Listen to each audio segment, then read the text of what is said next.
ओम शांति। 6 नवंबर 1981 की अव्यक्त मुरली। हेडिंग है विशेष युग का विशेष फल।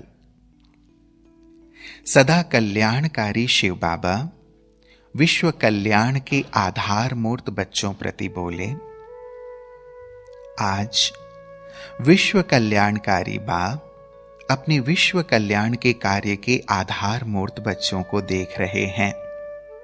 यही आधार मूर्त विश्व के परिवर्तन करने में विशेष आत्माएं हैं। ऐसी विशेष आत्माओं को बाप दादा भी सदा विशेष नजर से देखते हैं। हर एक विशेष आत्मा की विशेषता सदा बाप दादा के पास स्पष्ट सामने है। हर बच्चा महान है, पुण्यात्मा है, पुरुषोत्तम अर्थात देवात्मा है, विश्व परिवर्तन के निमित्त आत्माएं हैं। ऐसे हर एक अपने को समझकर चलते हो। क्या थे और क्या बन गए हैं, यह महान अंतर सदा सामने रहता है। यह अंतर महामंत्र स्वरूप स्वतः बना देता है। ऐसा अनुभव करते हो।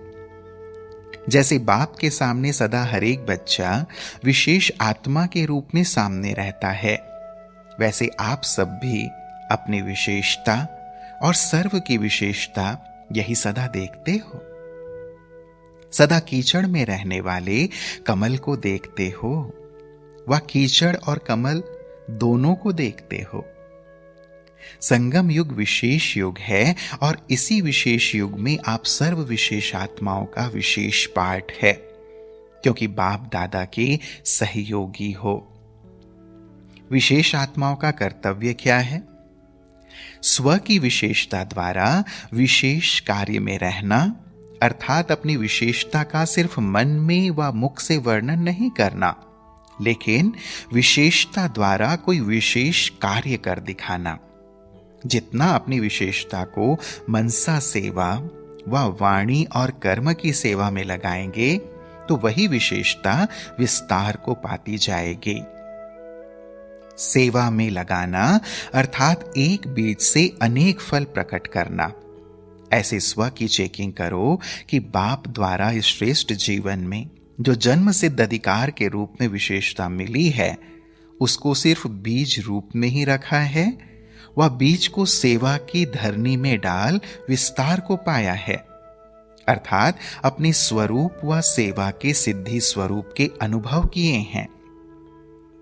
बाप दादा ने सर्व बच्चों की विशेषता के तकदीर की लकीर जन्म से ही खींच ली है। जन्म से हर बच्चे के मस्तक पर विशेषता के तकदीर का सितारा चमका हुआ ही है। कोई भी बच्चा इस तकदीर से वंचित नहीं है। यह तकदीर जगा करके ही आए हो। फिर अंतर क्या हो जाता? जो सुनाया कि कोई इस वरदान के बीज को, तकदीर के बीज को व जन्म सिद्ध अधिकार के बीज को विस्तार में लाते, कोई बीज को कार्य में न लाने के कारण शक्तिहीन बीज कर देते हैं। जैसे बीज को समय पर कार्य में नहीं लगाओ तो फलदायक बीज नहीं रहता। कोई फिर क्या करते? बीज को सेवा की धरनी में डालते भी हैं, लेकिन फल निकलने से पहले वृक्ष को देख उसी में ही खुश हो जाते हैं कि मैंने बीज को कार्य में लगाया। इसकी रिजल्ट क्या होती? वृक्ष बढ़ जाता, डाल डालियां, शाखाएं उपशाखाएं निकलती रहती, वृक्ष बढ़ता, लेकिन फल नहीं आता। देखने में वृक्ष बड़ा सुंदर होता, लेकिन फल नहीं निकलता। अर्थात जो जन्म सिद्ध अधिकार रूप में विशेषता मिली, उससे ना स्वयं सफलता रूपी फल पाएगा, ना औरों को उस विशेषता द्वारा सफलता स्वरूप बना सकेगा। विशेषता के बीज का सबसे श्रेष्ठ फल है संतुष्टता। इसीलिए आजकल के भक्त संतोषी मां की पूजा ज्यादा करते हैं। तो संतुष्ट रहना और सर्व को संतुष्ट रखना, यह है विशेष युग का विशेष फल। कई बच्चे ऐसे फलदायक नहीं बनते। वृक्ष का विस्तार अर्थात सेवा का विस्तार कर लेंगे, लेकिन बिना संतुष्टता के फल के वृक्ष क्या काम का। तो विशेषता के वरदान व बीज को सर्व शक्तियों के जल से सींचो तो फलदायक हो जाएंगे। नहीं तो विस्तार हुआ वृक्ष भी समय प्रति समय आए हुए तूफान से हिलते हिलते कब कोई डाली टूटती रहेगी। फिर क्या होगा? वृक्ष होगा लेकिन सूखा हुआ वृक्ष। कहां एक तरफ सूखा वृक्ष जिसमें आगे बढ़ने का उमंग, उत्साह, खुशी, रूहानी नशा, कोई भी हरियाली नहीं, ना बीज में हरियाली ना वृक्ष में, और साथ साथ दूसरी तरफ सदा हरा भरा फलदायक वृक्ष। कौन सा अच्छा लगेगा?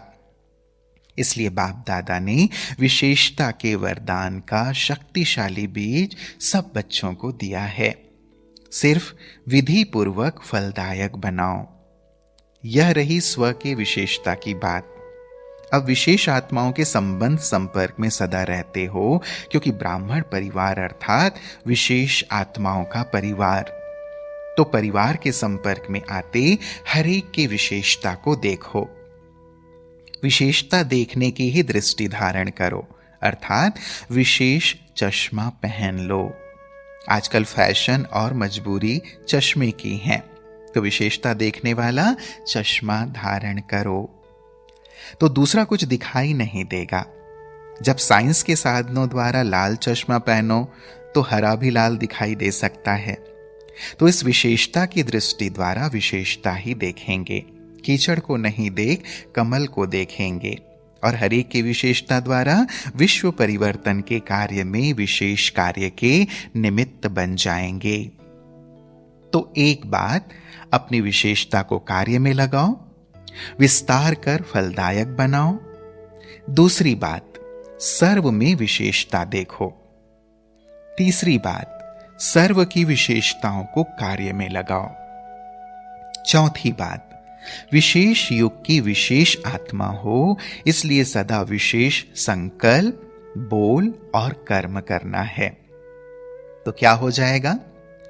विशेष समय मिल जाएगा, क्योंकि विशेष न समझने के कारण स्वयं द्वारा स्वयं के विघ्न और साथ साथ संपर्क में आने से भी आए हुए विघ्नों में समय पहुंच जाता है। क्योंकि स्वयं की कमजोरी व औरों की कमजोरी, इसकी कथा और कीर्तन दोनों बड़े लंबे होते हैं। जैसे आपके यादगार रामायण को देखो तो कथा और कीर्तन दोनों ही बड़े दिलचस्प और लंबे हैं, लेकिन है क्या?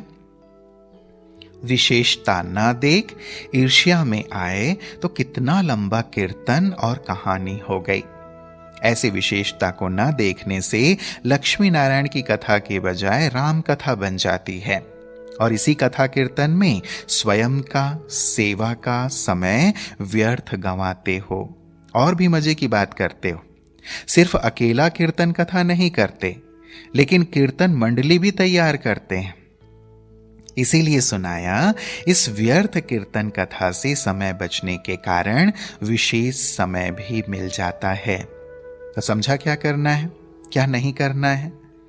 जैसे आजकल की दुनिया में किसी को कहते हो भक्ति का फल प्राप्त करो, सहज राजयोगी बनो, तो ज्यादा किसमें रुचि रखते हैं? भक्ति के कथा कीर्तन में ज्यादा रुचि रखते हैं ना, मनोरंजन समझते हैं। ऐसे कई विशेष आत्माएं भी व्यर्थ की राम कथा की मंडली में व कीर्तन मंडली में बड़ा मनोरंजन समझती हैं। ऐसे समय पर उन आत्माओं को कहो छोड़ो इस कीर्तन को, शांति में रहो, तो मानेंगे नहीं, क्योंकि संस्कार पड़े हुए हैं ना। अब इस कीर्तन मंडली को करो, विशेषता देखो, विशेषता बोलो और सदा विशेष कार्य करो। समझा?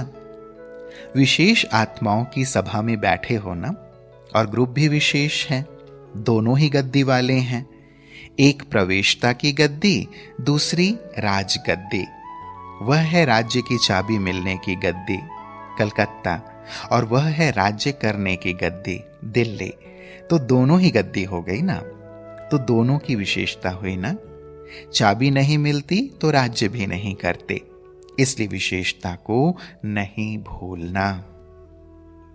अच्छा, ऐसे सदा विशेषता को देखने वाले विशेषता को कार्य में लगाने वाले, विशेष समय सेवा में लगाए सेवा का प्रत्यक्ष फल खाने वाले, सदा संतुष्ट आत्मा, सदा संतुष्टता की किरणों द्वारा सर्व को संतुष्ट करने वाले ऐसे विशेष आत्माओं को बाप दादा का याद प्यार और नमस्ते।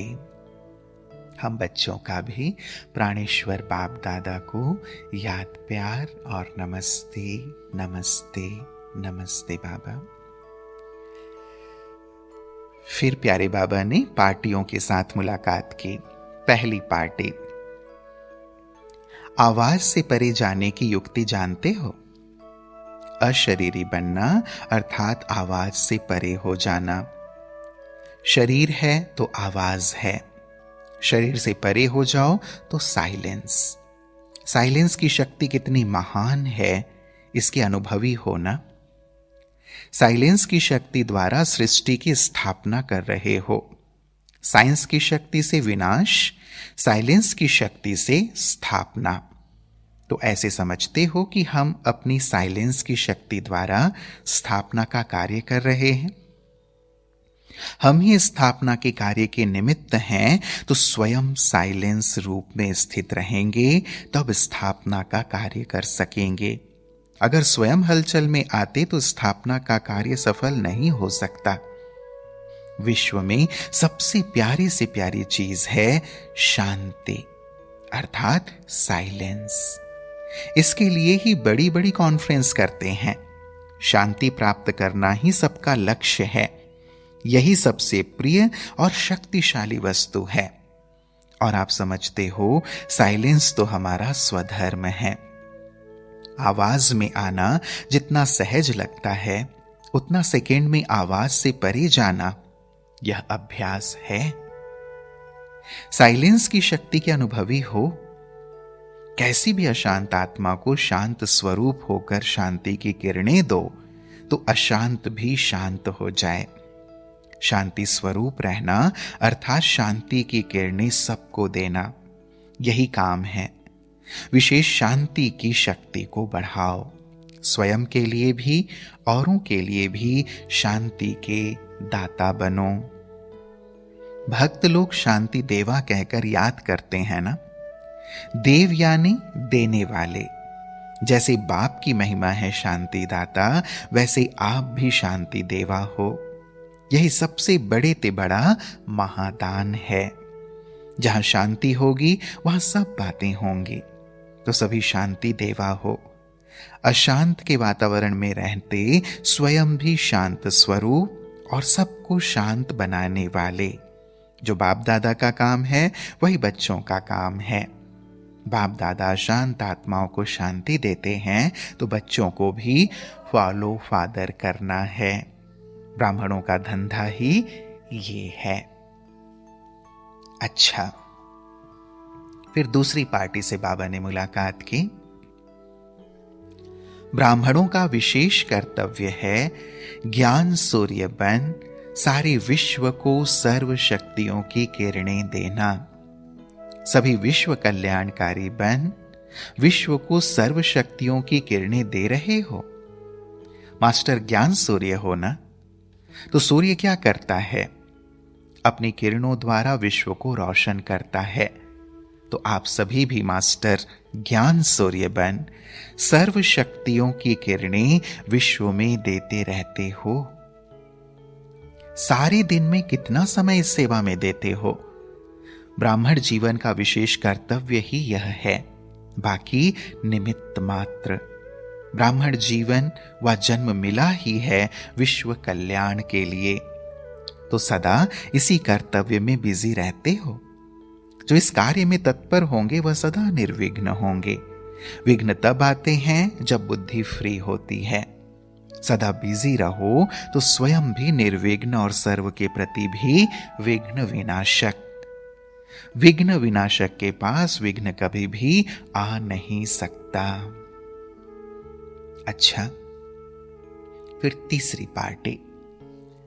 संगम युग पर ब्राह्मणों का विशेष स्थान है बाप दादा का दिल तख्त। सभी अपने को बाप दादा के दिल तख्त नशीन अनुभव करते हो। ऐसा श्रेष्ठ स्थान कभी भी नहीं मिलेगा। सतयुग में हीरे सोने का तख्त मिलेगा, लेकिन दिल तख्त नहीं मिलेगा। तो सबसे श्रेष्ठ आप ब्राह्मण और आपका श्रेष्ठ स्थान दिल तख्त। इसलिए ब्राह्मण चोटी अर्थात ऊंचे ते ऊंचे हैं। इतना नशा रहता है कि हम तख्त नशीन हैं। ताज भी है, तख्त भी है, तिलक भी है, तो सदा ताज तख्त तिलकधारी रहते हो। स्मृति भाव का अविनाशी तिलक सदा लगा हुआ है ना। सदा इसी नशे में रहो कि सारे कल्प में हमारे जैसा कोई भी नहीं। यही स्मृति सदा नशे में रखेगी और खुशी में झूमते रहेंगे। चौथा ग्रुप, बाबा ने कहा रूहानी सेवाधारी का कर्तव्य है लाइट हाउस बन सबको लाइट देना। सदा अपने को लाइट हाउस समझते हो? लाइट हाउस अर्थात ज्योति का घर। इतनी अथाह ज्योति अर्थात लाइट जो विश्व को लाइट हाउस बन सदा लाइट देते रहो। तो लाइट हाउस में सदा लाइट रहती ही है, तब वह लाइट दे सकते हैं। अगर लाइट हाउस खुद लाइट के बिना हो तो औरों को कैसे देंगे? हाउस में सब साधन इकट्ठे होते हैं। तो यहां भी लाइट हाउस अर्थात सदा लाइट जमा हो। लाइट हाउस बनकर लाइट देना यह ब्राह्मणों का ऑक्यूपेशन है। सच्चे रूहानी सेवाधारी महादानी अर्थात लाइट हाउस होंगे। दाता के बच्चे दाता होंगे। सिर्फ लेने वाले नहीं, लेकिन देना भी है। जितना देंगे उतना स्वतः बढ़ता जाएगा। बढ़ाने का साधन है देना। पांचवा ग्रुप, सर्व वरदानों से संपन्न बनने का समय है संगम युग। इस श्रेष्ठ समय के महत्व को व समय के वरदान को जानते हो ना? सारे कल्प में वरदानी समय कौन सा है? बच्चों ने कहा संगम। तो इस वरदानी समय पर स्वयं को वरदानों से संपन्न बनाया है, क्योंकि यह भी जानते हो कि विधाता द्वारा वरदानों का भंडार भरपूर भी है और खुला भंडार है, जो जितना चाहे उतना अपने को माला माल बना सकते हैं। तो ऐसे माला माल बनाया है। थोड़ा सा खजाना लेकर के थोड़े में संतुष्ट नहीं होना। लेना है तो पूरा ही लेना है, थोड़ा नहीं। जो अधिकारी आत्माएं होंगी वह थोड़े में खुश नहीं होंगे। बनना है तो नंबर 1 बनना है। लेना है तो संपन्न ही लेना है। तो ऐसा ही लक्ष्य और लक्षण दोनों समान हों। सदा हर बात में बैलेंस रखो। बैलेंस से ही बाप द्वारा और सर्व द्वारा ब्लेसिंग मिलती रहेगी और ब्लिसफुल लाइफ बन जाएगी। बैलेंस रख ब्लेसिंग लेना और ब्लेसिंग देना, यही मुख्य सौगात मधुबन से लेकर जाना। यही है यहां की रिफ्रेशमेंट। अच्छा, ओम शांति।